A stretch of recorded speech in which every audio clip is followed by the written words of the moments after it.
Se eu te perguntasse o quão forte você é, provavelmente você responderia com o peso que você consegue levantar no supino, ou talvez quantas flexões você consegue fazer. Mas pedir para alguém quantificar sua aptidão cardiorrespiratória não é tão simples. Talvez você saiba o seu tempo em uma corrida de 5 km, 10, 15, 21, uma maratona, mas isso mede apenas a sua velocidade e não a sua fisiologia.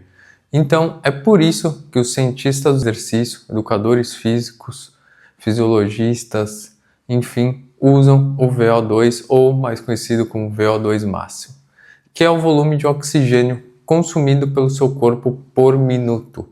Além de nos permitir atribuir um número à nossa capacidade cardiorrespiratória, ele também é um dos maiores preditores de doenças cardíacas e mortalidade que conhecemos. Então, por isso, ele é importantíssimo que nós saibamos para que serve, o que utilizar e como saber o nosso VO2 máximo.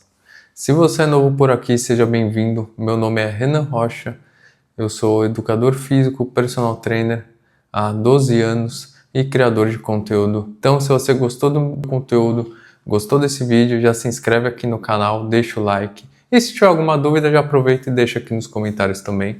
E bora pro vídeo. Quando eu estudei e fiz a faculdade de Educação Física, eu precisava saber o VO2 máximo. Preciso ainda saber o VO2 máximo por razões práticas. Por exemplo, ao planejar programa de reabilitação para pacientes após cirurgias cardíacas, o VO2 influencia a intensidade que eles poderiam e deveriam alcançar nos exercícios.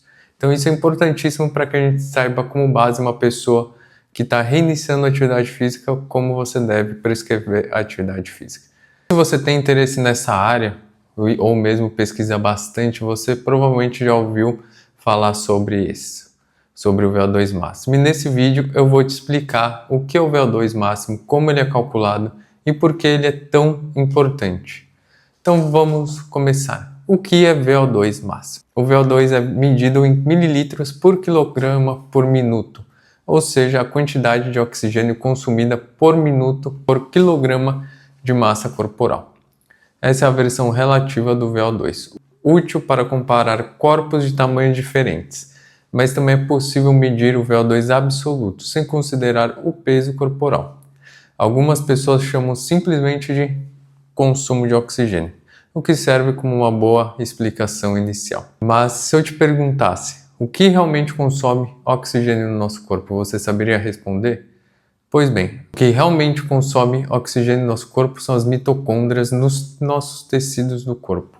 Você provavelmente conhece as mitocôndrias como as usinas de energia da célula. Elas utilizam o oxigênio para produzir energia.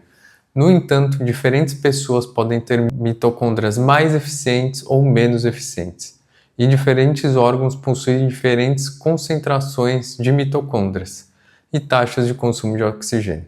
Por exemplo, nosso coração consome cerca de 11% do oxigênio do nosso corpo, apesar de representar apenas 0,6% do peso corporal. Já o cérebro consome cerca de 20%, mesmo sendo apenas 2% do peso do nosso corpo. Por outro lado, nossos músculos representam metade do peso corporal, consomem apenas 27% do VO2 total em repouso. Mas quando você se exercita, seus músculos demandam muito e muito mais oxigênio, o que faz o VO2 geralmente aumentar. E aí que vamos para a segunda parte, que é como calcular o VO2, como calcular o seu VO2. Para calcular o VO2 em repouso ou durante o exercício, geralmente é usada a equação de Fick, que VO2 é igual ao débito cardíaco versus a diferença arteriovenosa de oxigênio. Ou seja, resumindo toda essa fórmula, imagine a circulação sanguínea como um restaurante de sushi com esteira transportadora. Os pratos de sushi representam os glóbulos vermelhos que transportam o oxigênio. Para saber quanto oxigênio foi consumido, medimos o oxigênio nas artérias e depois nas veias. A diferença nos diz quanto foi utilizado pelos tecidos. E esse conceito é chamado de diferença arteriovenosa de oxigênio. Em repouso, a diferença é de cerca de 4 ml de oxigênio por 100 ml de sangue, mas em exercício máximo chega a 16 ml, porque os músculos consomem muito mais oxigênio quando entram em atividade física. Por isso que a atividade física é extremamente importante e está extremamente relacionado para aumentar o seu VO2 máximo. Além disso, quando os tecidos ficam mais famintos, o corpo responde aumentando o volume de sangue bombeado pelo coração, que é o chamado volume sistólico, e consequentemente a frequência cardíaca. Eventualmente chegamos ao limite, ponto em que estamos entregando a quantidade máxima de oxigênio nos tecidos. E isso é o nosso VO2 máximo. Então, por que o VO2 é tão importante? O VO2 máximo é a melhor medida de aptidão cardiorrespiratória que temos. Se você já participou de um teste como Cooper, correr por 12 minutos, talvez tenha uma ideia de como a aptidão física está relacionada ao desempenho. Mas esses testes fornecem estimativas e não medem diretamente a fisiologia envolvida no transporte de oxigênio. Para isso, a gente precisa de mais exames clínicos ou ir numa clínica especializada que meça o seu VO2 máximo. O que geralmente limita o desempenho aeróbico é a capacidade de levar oxigênio aos tecidos, e o VO2 é a medição mais direta disso. Outro motivo importante para se importar com o VO2 é que valores baixos são fortes preditores de doenças cardíacas.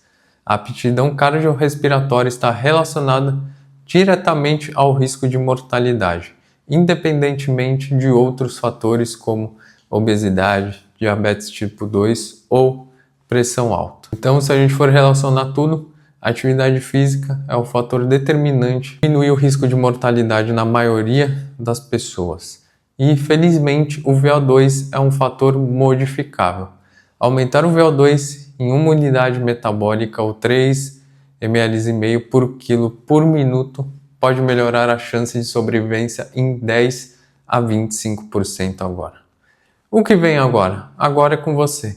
Deixa nos comentários o que você quer ver no próximo vídeo. Se você ficou com alguma dúvida, se você quer ver um guia de testes de VO2, como você faz para medir, ou talvez como o treino aeróbico afeta diretamente o VO2, deixa aqui nos comentários que eu vou trazer um vídeo para vocês mais a respeito disso. Comente também se você gostou de um vídeo mais técnico, abordando aí algumas nomenclaturas que vocês ouvem aí nas redes sociais, que vem muito se falado aí em VO2, VO2 máximo, como você mede seu VO2 máximo, capacidade aeróbica, enfim. E você viu que está tudo relacionado principalmente ao risco de mortalidade. Então faça atividade física, faça atividade aeróbica. E não se esqueça de se inscrever no canal e ativar o sininho para não perder os próximos vídeos. Isso me ajuda muito e mantém o canal sempre ativo e me deixa sempre motivado. Então é isso, eu vou ficando por aqui, até o próximo vídeo. Falou e fui!